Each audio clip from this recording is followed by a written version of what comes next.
Good morning. Welcome to Breakfast with Charlie State and Naga Munchetti. Our headlines today. Prince William launches a scathing attack on the BBC, saying his mother, Princess Diana, was failed not just by a rogue reporter, but by leaders at the BBC who looked the other way. It brings indescribable sadness to know that the BBC's failures contributed significantly to her fear, paranoia and isolation that I remember from those final years with her. Prince Harry says the ripple effect of a culture of exploitation ultimately took his mother's life. Overnight in a documentary with Oprah, he said he was willing to turn to drink and drugs to deal with losing her. Probably drink a week's worth in one day on a Friday or a Saturday night. And I would find myself drinking not because I was enjoying it, but because I was trying to mask something. A ceasefire between Israel and the Palestinian militant group Hamas has come into effect, ending 11 days of violence, which killed more than 240 people. Good morning. The battle against single-use plastic. The price of these bags is going up to 10 pence in all stores in England. I'll be finding out what shoppers think. Good morning. The favourite is floundering at the latest golf major. Yes, Rory McIlroy found it rough going in his opening round at the US PGA and is already way off the lead in South Carolina. And I'm sure some of you had a bit of a disturbed night last night due to the strength of the wind outdoors. It stays windy today. There's more rain to come as well. Did things look brighter this weekend? I'll have the details here on Breakfast.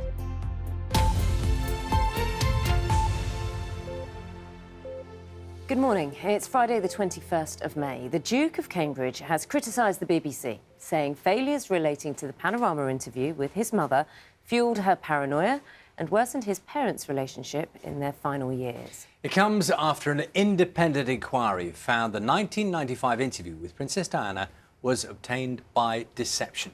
Prince William said the findings had brought him indescribable sadness. Our media editor, Amal Rajan, has this report. Watched by almost 23 million people, Martin Bashir's Panorama shocked the world. Yesterday we learnt the real story, behind the story, after a report laid bare a catalogue of failures. Now the Duke of Cambridge has said the interview had been very damaging in the last years of his mother's life. It is my view that the deceitful way the interview was obtained substantially influenced what my mother said. The interview was a major contribution to making my parents' relationship worse and has since hurt countless others. It brings indescribable sadness to know that the BBC's failures contributed significantly to her fear, paranoia and isolation that I remember from those final years with her. And in a statement from the US, the Duke of Sussex said the ripple effect of a culture of exploitation and unethical practices ultimately took her life. To those who have taken some form of accountability, thank you for owning it. That is the first step towards justice and truth. Yet what deeply concerns me is that practices like these, and even worse, are still widespread today. Then and now, it's bigger than one outlet, one network or one publication. Lord Dyson's independent report commissioned by the BBC says Bashir was devious and dishonest, lying repeatedly to secure the interview and explain his conduct. He says the BBC investigation into how the interview was obtained was woefully ineffective. And he adds, without justification, the BBC fell short of the high standards of integrity and transparency which are its hallmark, including by covering up press logs. Crucial information that it knew but didn't give to the media. Princess Diana and Prince Charles were already separated at the time of the interview.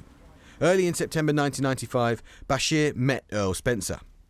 He showed him fake bank statements to suggest payments had been made to informants around Diana. Earl Spencer introduced Bashir to Diana. This constituted a serious breach of the guidelines at the time. The interview aired, but soon journalists at the Daily Mail Group and elsewhere started asking questions. A BBC investigation led by Tony Hall, later Director General, cleared Bashir. But Earl Spencer was not approached, a big mistake according to Dyson. In August 1996, Prince Charles and Princess Diana were divorced. She died a year later. And in Panorama last night, Earl Spencer explained the effect that Bashir's deception had. The first statements that I was shown, the first fake bank statements, were to get my trust.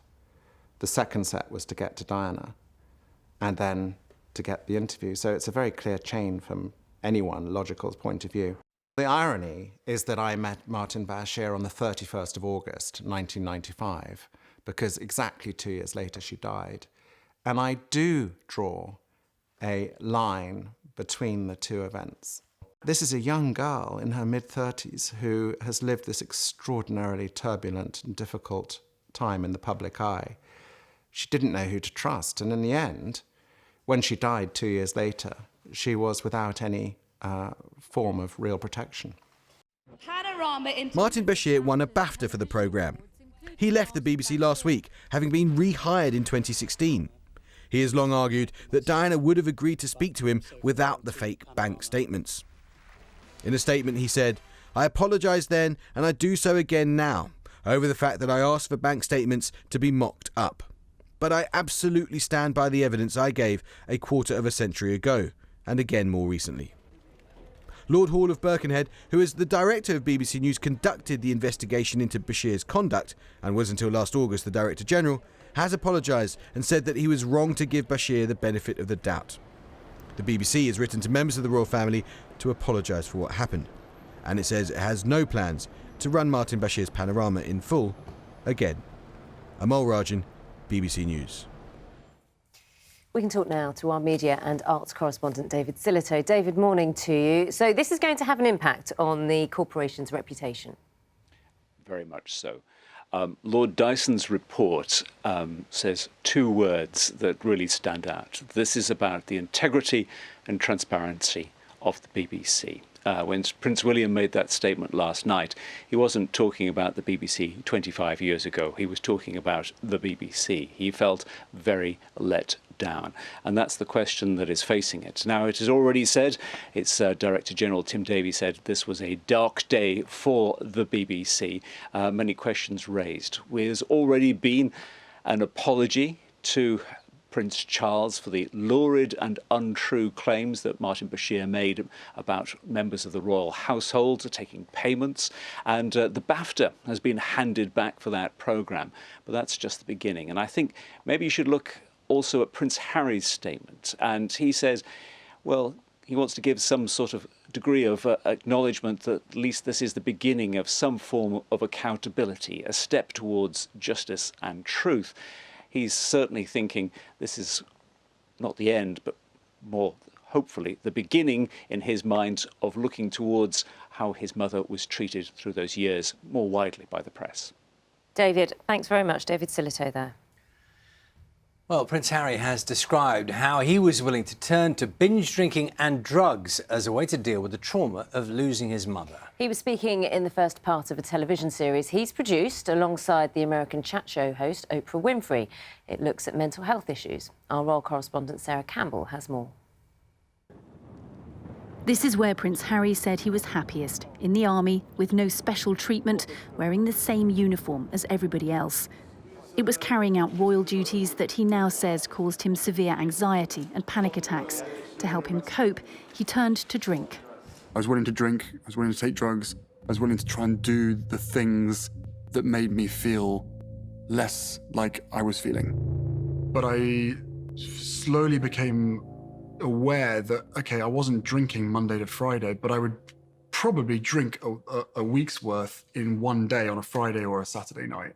And I would find myself drinking not because I was enjoying it, but because I was trying to mask something.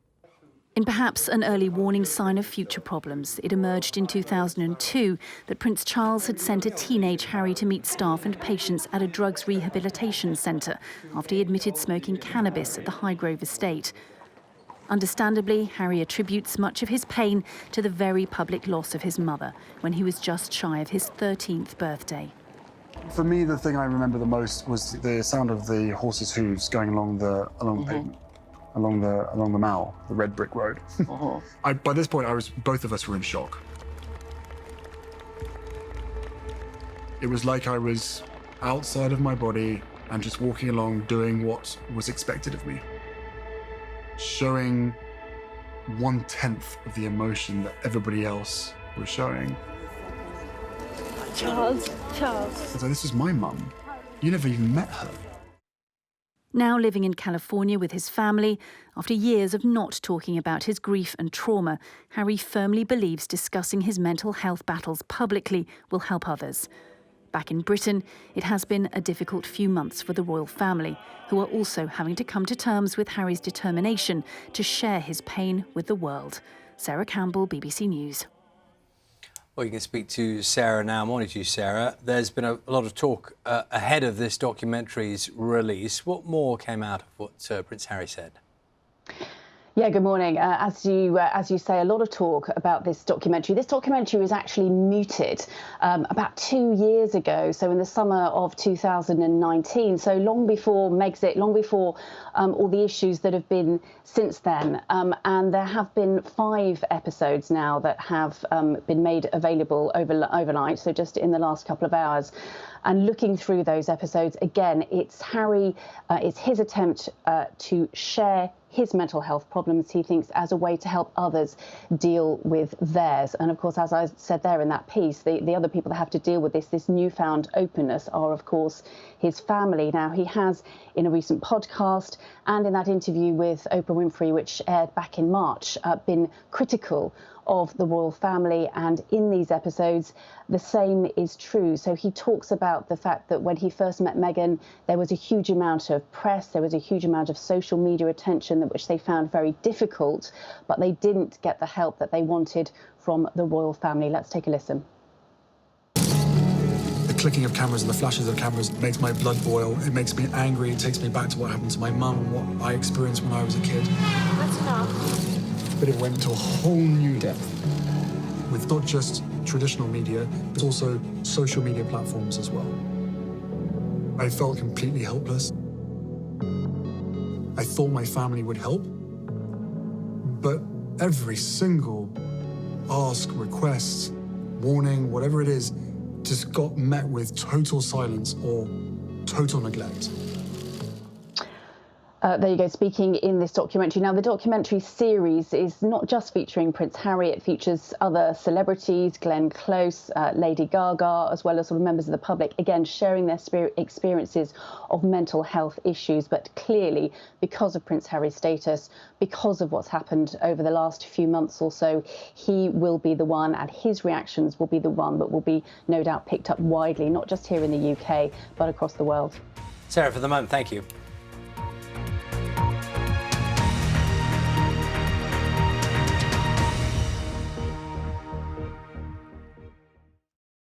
See the headlines as they happen and watch BBC News live in the app and get the full story with bbc.co.uk/news. Follow the story for all the latest with BBC News.